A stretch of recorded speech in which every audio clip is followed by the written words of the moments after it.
You want the price, old man? It's more than your whole pension, the salesman sneered, loud enough for the showroom to hear. Laughter rippled from nearby customers. Phones rose, ready to record humiliation. But the old man didn't flinch. He just touched the truck's worn metal like it was something sacred, then turned and walked away, not saying a single word. The salesman was still laughing until the ground began to rumble. 3 army jeeps rolled in from different directions. No sirens, no shouting. Doors opened. Soldiers stepped out. No one said a word. They didn't have to, because that truck didn't belong on a lot. It already had a driver, and he'd paid for it with blood, fire, and a welding torch under enemy fire. At 78 years old, Joseph Joe Kessler wasn't the kind of man you forgot after meeting once.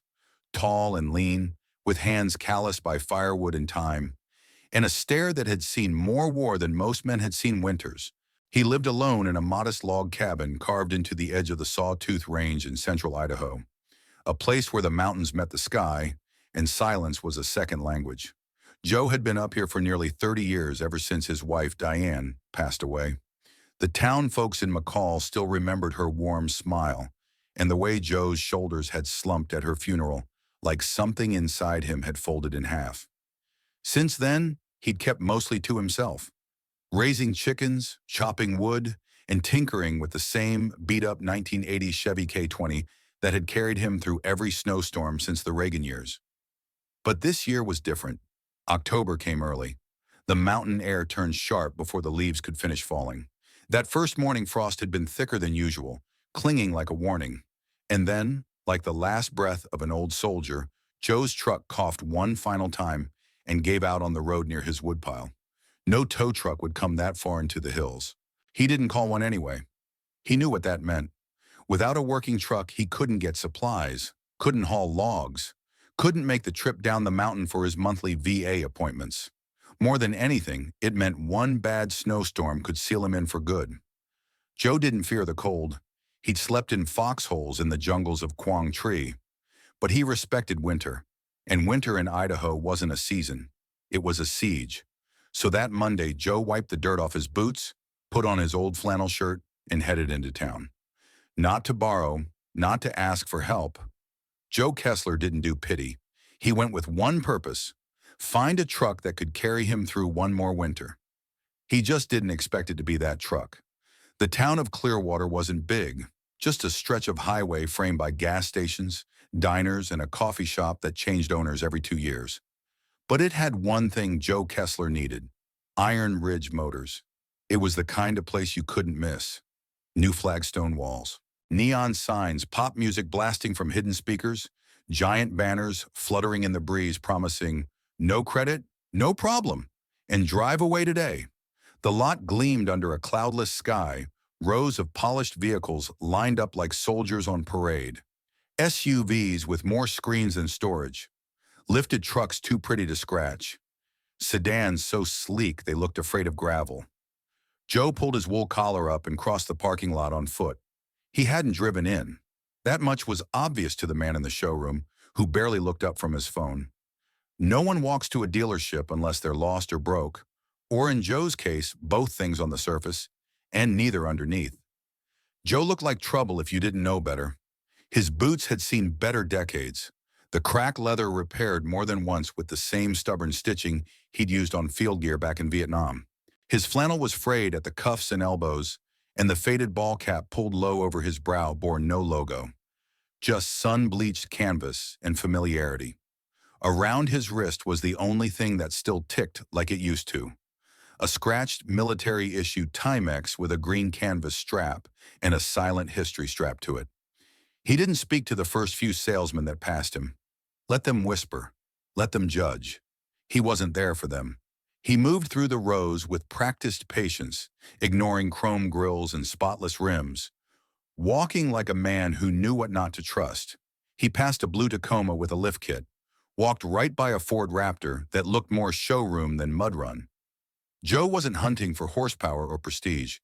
He was looking for soul, and in the back corner, where the pavement ended and the gravel lot began, he found it. A faded military green Dodge Power Wagon, Mid-90s model, parked like it didn't care about first impressions. No chrome, no flash. The kind of truck that looked like it had earned every dent, every patch of rust. Joe's breath caught for a moment. He approached slowly. It wasn't the color that got him. It was the weld pattern along the tailgate. Subtle. Easy to miss unless you'd made welds like that in the field, under fire, with your non-dominant hand while someone yelled for cover. Joe touched the driver's side door gently, like greeting an old dog. There was something about the way the paint had faded, the way the hinges creaked, that felt familiar. Like maybe this truck hadn't just been a military surplus vehicle. Maybe it had been his. Joe was still standing beside the power wagon, one hand resting on the hood, eyes narrowed, not inspecting, remembering. His fingers traced the edge of a dent near the front fender. Not an accident, he thought. That looked like shrapnel, or maybe a field mod gone wrong. He half smiled, the kind of smile only men who've survived bad odds carry in their bones. That's when the voice cut through the lot. "You want the price, old man? It's more than your whole pension." The words hit like a slap, loud enough to make two couples turn around. A young salesman strutted up, tablet in hand, teeth white, hair slicked back like a man who cared more about his reflection than his reputation.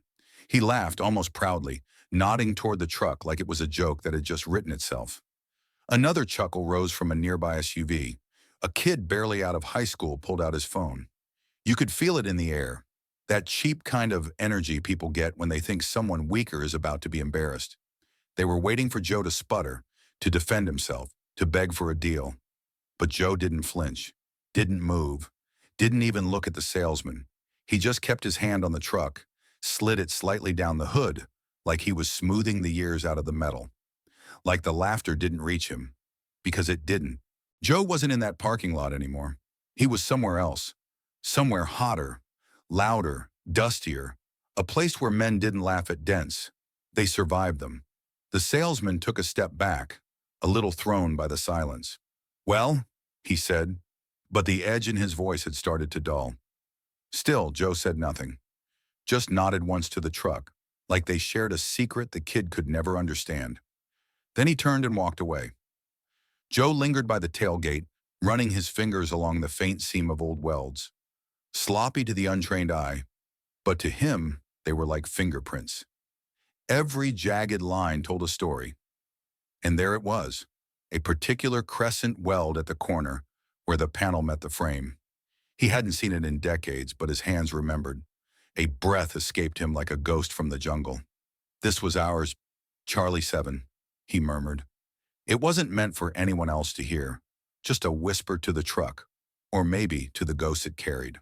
Charlie 7 was the call sign for his transport unit in Vietnam, the one that ran logistics convoys through places maps had forgotten, the one that patched bullet holes by flashlight and welded armor plating with whatever scrap they could strip from broken-down wrecks.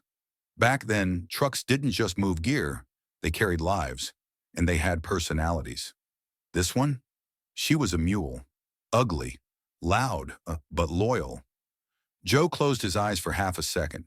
He saw flashes, rain slicking red mud, a buddy yelling through gunfire, the truck lurching forward, tires nearly bald, tailpipe howling like it was screaming along with them. This truck had carried them out, and apparently it had kept going, ended up in Idaho, somehow. He stepped back, as if letting go of a friend's hand for the last time, turned without a word and walked across the lot. His boots scuffed against the pavement with a quiet rhythm, steady, unrushed. The same kind of walk you saw in men who'd learned long ago that noise didn't solve anything. Out on the sidewalk, Joe reached into the chest pocket of his flannel and pulled out a relic most people hadn't seen in years.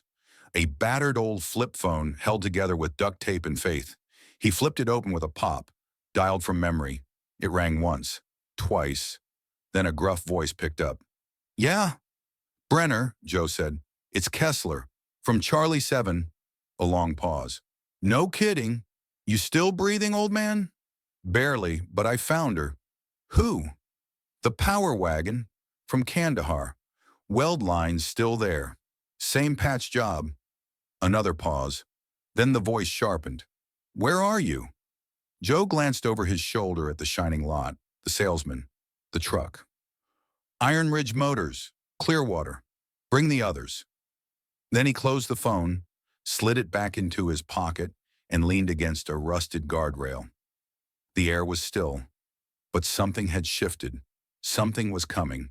The salesman was back at his routine, leaning against a polished SUV, scrolling through social media, already laughing about the old guy who thought he could afford a military truck.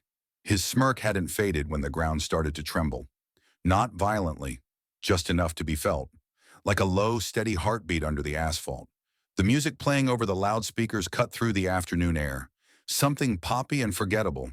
But beneath it, something deeper rolled in. Rubber over gravel, engines low and synchronized. From 3 different streets, converging like clockwork, came 3 olive drab army jeeps. No sirens, no lights, no license plate slogans.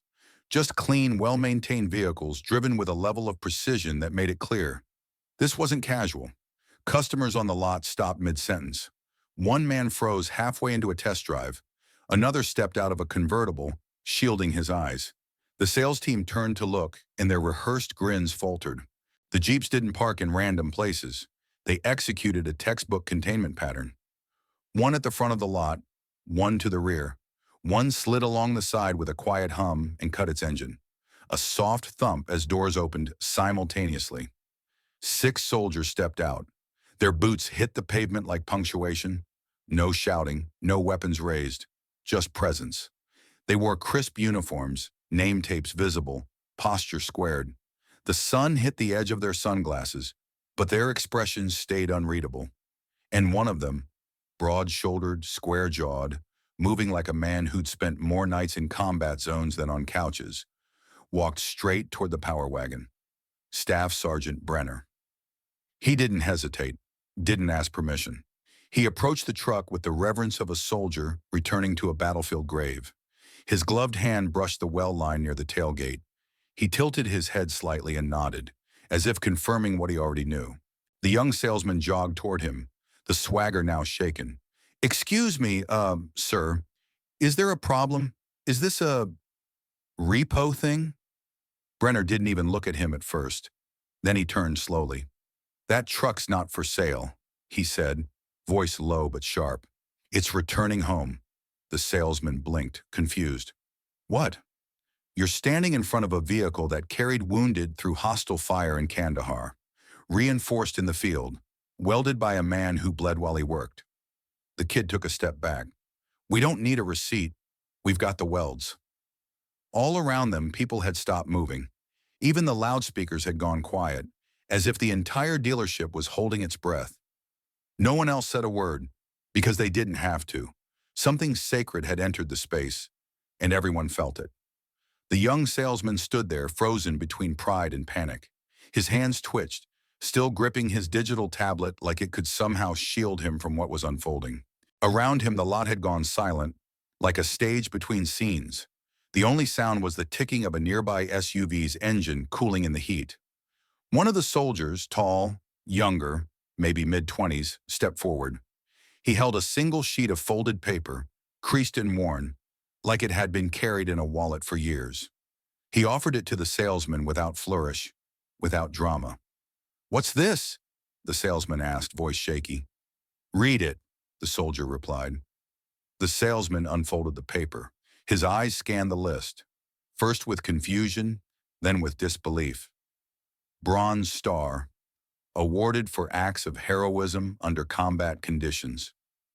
3 Purple Hearts, wounded in action, 3 separate engagements. 5 comrades rescued under direct enemy fire.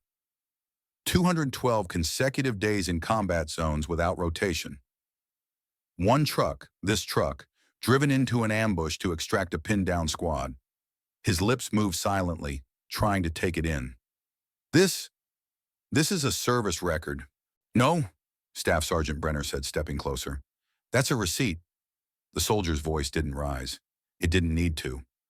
"You said he couldn't afford the truck, but he already paid for it in 1968, with grit, with blood, and with a welding torch under enemy fire. While most men were trying to stay alive, he was trying to keep that truck alive too. Because it was the only way out." The salesman swallowed hard. I, I didn't know. You didn't ask, Brenner said. You looked at his boots and saw poverty. You looked at his age and saw weakness. But you didn't see the man. You didn't see the years he carried. A hush had fallen again. Even the other salesmen had stopped pretending to work. A family that had been test driving a compact SUV had stepped back onto the lot, watching from a distance. An elderly couple near the service center held hands, as if remembering something they'd tried not to. This vehicle, Brenner continued, was never yours to sell. Not really. You were just holding on to it until it could find its way home. The paper, now trembling in the salesman's hand, folded back down. The words were simple, but their weight was crushing. Some debts, Brenner had said, don't come with interest rates or financing plans. Some are paid in full, long before the rest of the world understands their value. And Joe Kessler, who at that moment hadn't even returned to the lot yet, had already covered every penny. Just as the tension on the lot settled into something reverent and still, the low hum of tires on pavement returned. Not loud, not urgent, just steady, rhythmic. A dark green Jeep circled the corner of the block and came to a gentle stop near the front entrance of Iron Ridge Motors. The rear door opened and out stepped Joe Kessler. No one called attention to him. No one had to. He walked like the mountain wind, slow, solid, and inevitable. His boots tapped against the pavement, and though he said nothing, every head turned. Not in confusion now, not in mockery, in realization. He made his way through the crowd, through the silence, past rows of gleaming chrome and untouched showroom glass, and stopped in front of the truck, the old power wagon, faded and dented, as unpolished as the man who once drove it through chaos and came out alive. Brenner stepped forward and stood at attention. The crispness in his posture cut through the air like a blade. Then slowly he brought his hand to his brow and delivered a salute. Perfect in form, precise in respect. "Sir," he said, voice low, barely above a whisper, "you welded her together outside Da Nang." She remembered. Joe's eyes didn't blink. They stayed fixed on the well line. A slight nod, nothing theatrical, passed between him and the soldier. He didn't return the salute. He didn't have to. Respect doesn't always echo back the same way it arrives. Joe reached for the handle. The metal was still warm from the sun, and yet it felt familiar, like shaking the hand of someone you hadn't seen in decades, but never really forgot. The door creaked as it opened, not with protest, but with age, honest and unashamed. He stepped up into the seat like muscle memory was carrying him, sat down, closed the door, and then he didn't start it. He didn't grab the wheel like someone ready to drive away in triumph. He just sat there, one hand on the steering wheel, the other resting gently on his leg, his shoulders lowered, not from age but from a weight finally let go.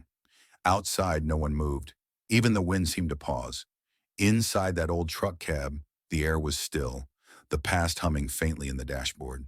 His eyes closed briefly, not in sleep but in connection. He wasn't in clear water anymore, not entirely. Part of him was back in a dusty field outside Da Nang, hearing the whine of distant mortars and the grunt of wounded men being loaded into the back of that very truck. No music played, no cheering followed. The moment simply existed, like fog, thick, silent, and sacred. The ignition clicked once, then again. A low, familiar rumble filled the lot, the kind of deep-throated growl only old engines make when they know exactly who's behind the wheel. It wasn't loud, but it was unmistakable. It was the sound of a machine recognizing the hands that had once kept it alive. Joe Kessler sat behind the wheel like he never left. His hands didn't tremble. His posture didn't slouch. If anything, he looked younger in that moment, straighter backed, eyes steadier, shoulders squared beneath a flannel shirt that had known too many winters and one more summer than anyone expected. He reached out through the open window and turned his head slowly, toward the salesman who now stood several paces back, shoulders stiff with shame and awe. "Keys," Joe said, quiet and even. Not a demand, just a statement of fact. The young man, humbled beyond words, reached into his pocket with a hand that shook slightly. He pulled out the key ring, extended it forward, and walked, carefully, deliberately, until he stood next to the window. No jokes, No excuses. Just reverence. Joe took the keys with a nod. Nothing more. Across the lot, no one clapped. There were no photo ops, no grand speeches, only the subtle shuffle of feet as people instinctively stepped back, giving space to a moment they barely understood, but deeply felt. The soldiers still in formation near the jeeps didn't speak either. They simply stood in silent witness, heads slightly bowed, because they knew, because they recognized what was happening, something more than a transaction, something earned in blood and heat and time. That night, long after the lot had emptied and the sun had dipped behind the western ridges, Iron Ridge Motors quietly updated its website. The Power Wagon was gone from the listings. In its place was a single line of text. No fanfare, no marketing jargon. This vehicle returned home today. It chose its driver. No social media announcement, no press release. Just a quiet digital acknowledgement that sometimes value isn't measured in dollars, and some sales can't be made. But someone did take a screenshot. That line traveled. By morning, it had found its way into a veterans forum. By afternoon, it had been posted in a Facebook group for the 117th Transportation Battalion, with a caption that simply read, "She found her way back." And by evening, the story had gone further than anyone at the dealership could have imagined. Not because of flash, but because of dignity. Because when something is returned to the hands that once saved it, you don't need a headline. You just need silence and respect. By the next morning, the dealership didn't know what hit them. It started small, one screenshot shared in a closed Facebook group for Army transport veterans. Just a simple photo, the dealership's webpage with that quiet caption under a blank truck listing. This vehicle returned home today. It chose its driver. One comment appeared beneath it. Charlie 7, that's Joe Kessler's rig, isn't it? And then it spread. Old names started chiming in. Soldiers from units stationed in Vietnam, Kuwait, Kandahar. People Joe hadn't seen or spoken to in decades suddenly remembered the old Power Wagon with the dented door and the weld seam that curved like a question mark under fire. Within hours, the forums were full of photos, grainy, sun-bleached, and scanned from old film rolls. Joe in uniform, crouched next to the truck, helmet on, grease on his cheek. Another showed the same vehicle half covered in a tarp, sandbags piled high in the back. A third photo stopped people cold. Joe welding by flashlight, the truck's tailgate propped up with ammo crates while mortar fire blurred in the distance. One retired sergeant commented, "That's the same weld job we used to joke about." Called it Kessler stitching. Said it would hold a convoy together with duct tape and stubbornness. The post exploded. Veterans from 3 generations commented with stories, memories, even tears. One younger soldier wrote, "My dad always talked about a guy who drove straight into a firefight to pull out the wounded. Said he never saw a man cuss out a broken axle and patch it with so much love. Guess I just learned his name." Meanwhile, back at the dealership, management reached out to Joe. They wanted to make a gesture. Free servicing for life. A full repaint. Maybe even a local news feature. Joe declined every offer with just 5 words. Don't repaint the past. Donate instead. He didn't want the truck touched. Not the rust, not the dents, not even the chipped paint on the driver's side door. That wasn't damage. That was history. But he had one request. Take the money they would have spent on servicing and paint jobs and donate it directly to the local VA hospital's transportation fund. The one that helped get older veterans to medical appointments when they couldn't drive themselves anymore. The dealership agreed quietly. No press release, no oversized check. And that money? It paid for new tires on the VA van, helped 3 elderly vets get to physical therapy, covered fuel costs for an entire winter. Joe never asked for thanks. He didn't post about it, didn't tell anyone except Brenner and the soldiers who had stood with him that day. But the story kept traveling anyway, passed along like an old war medal, passed hand to hand, not for glory, but because it meant something. And long after Joe had returned to his quiet cabin in the hills, his legacy was already moving, across forums, across counties, across generations, on 4 dusty wheels, in the minds of those who understood that not all heroes are in uniform. Some just never take the key off their chain. A week after the story went quiet online, A convoy of 3 jeeps wound their way up a narrow gravel road carved into the Idaho mountains. No orders, no cameras, just soldiers showing up because they knew when one of theirs gave everything, you didn't let him face the cold alone. They arrived at Joe Kessler's cabin just after sunrise. The place was exactly as they imagined. A small log home tucked into a clearing, the forest encroaching like an old friend. Smoke curled lazily from the chimney. A rusted axe leaned against a stump. The power wagon was parked beneath a weathered lean-to, still wearing every scratch and scar like campaign ribbons. Joe was already splitting wood when they pulled in. He didn't look surprised. He just leaned on his axe, wiped his brow with a red rag, and nodded. "About time," he said. The soldiers didn't waste words either. They unloaded gear. 2 of them went to stacking wood. Another rewired the cabin's generator. One soldier, Rivera, sharp-eyed and quiet, fixed the leaky pipe Joe hadn't quite admitted was a problem. They stayed for 3 days. No schedule, no formal plan.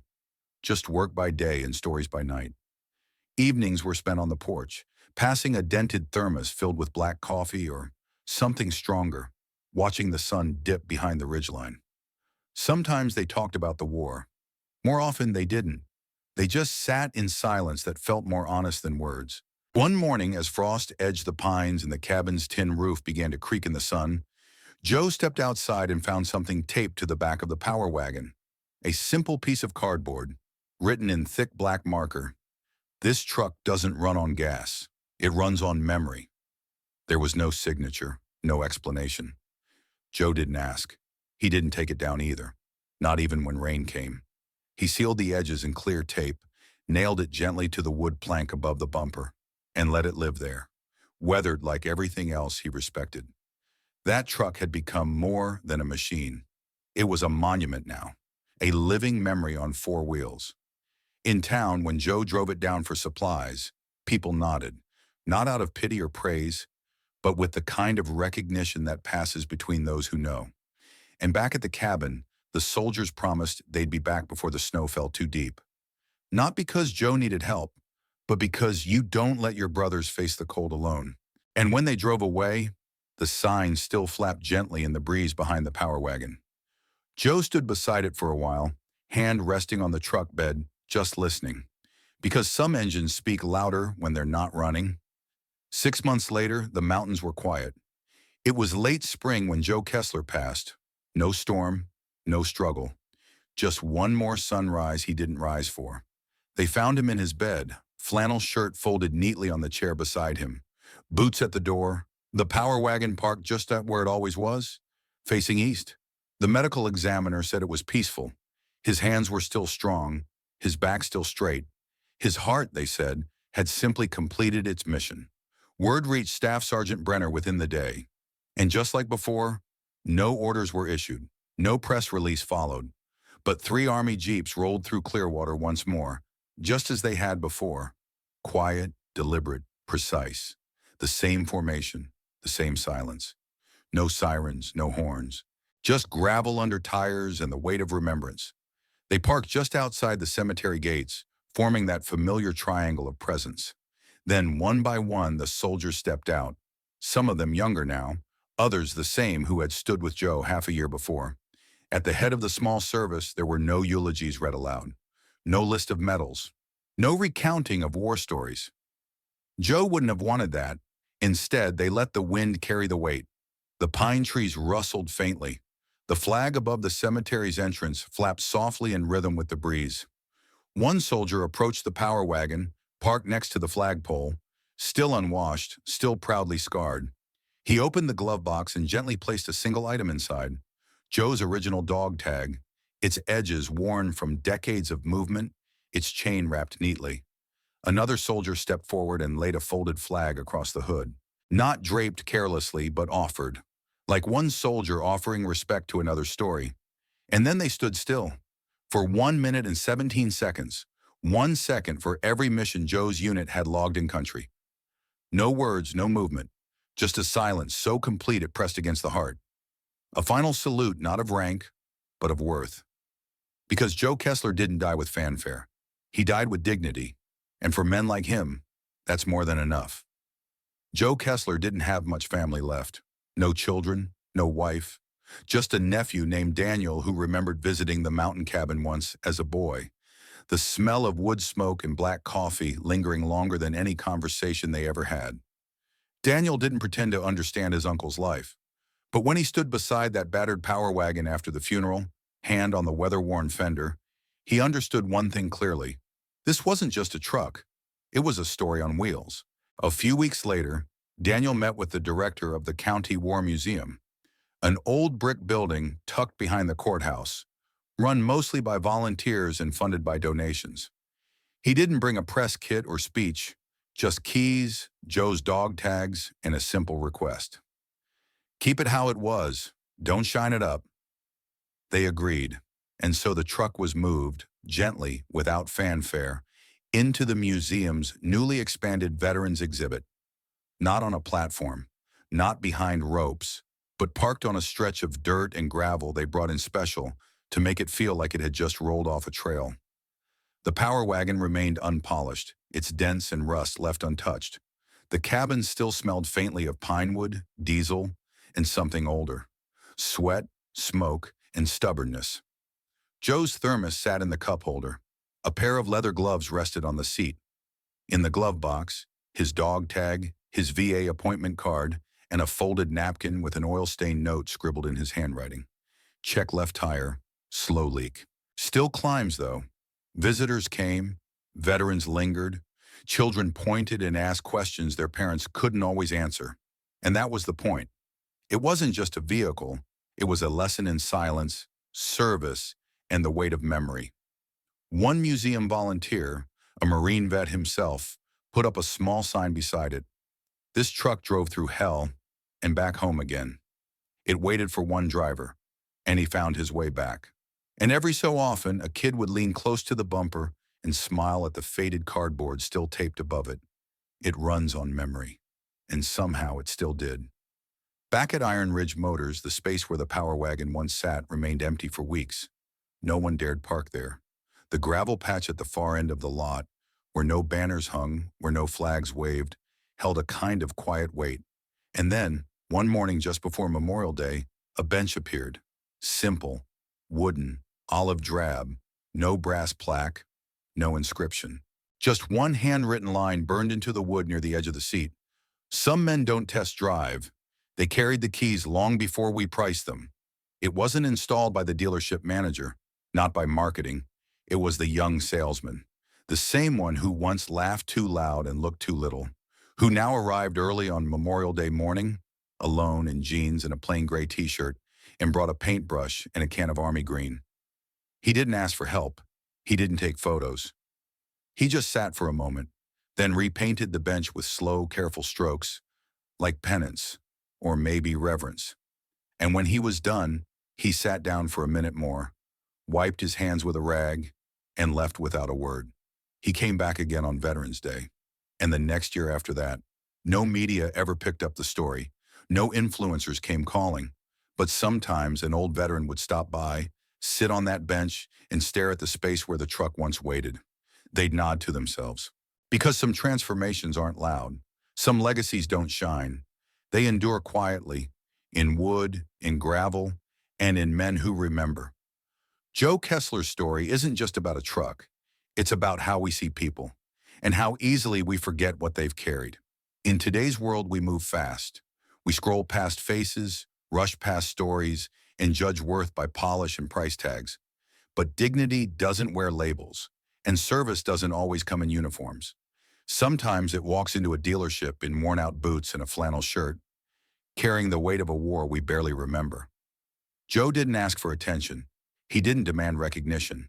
He simply lived with honor, and when the moment came, he was met with silence, not pity, earned silence, the kind that only respect can buy.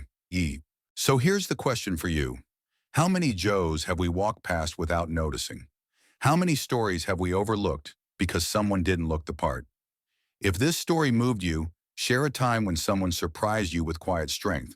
Or tell us, what does true respect look like in today's world? Drop your thoughts in the comments. And if you believe some debts are paid in grit, not gold, like subscribe and join us for more stories that remember what matters. Because sometimes the most powerful engine isn't under the hood. It's in the heart that drove it, and the memory that never lets it stall.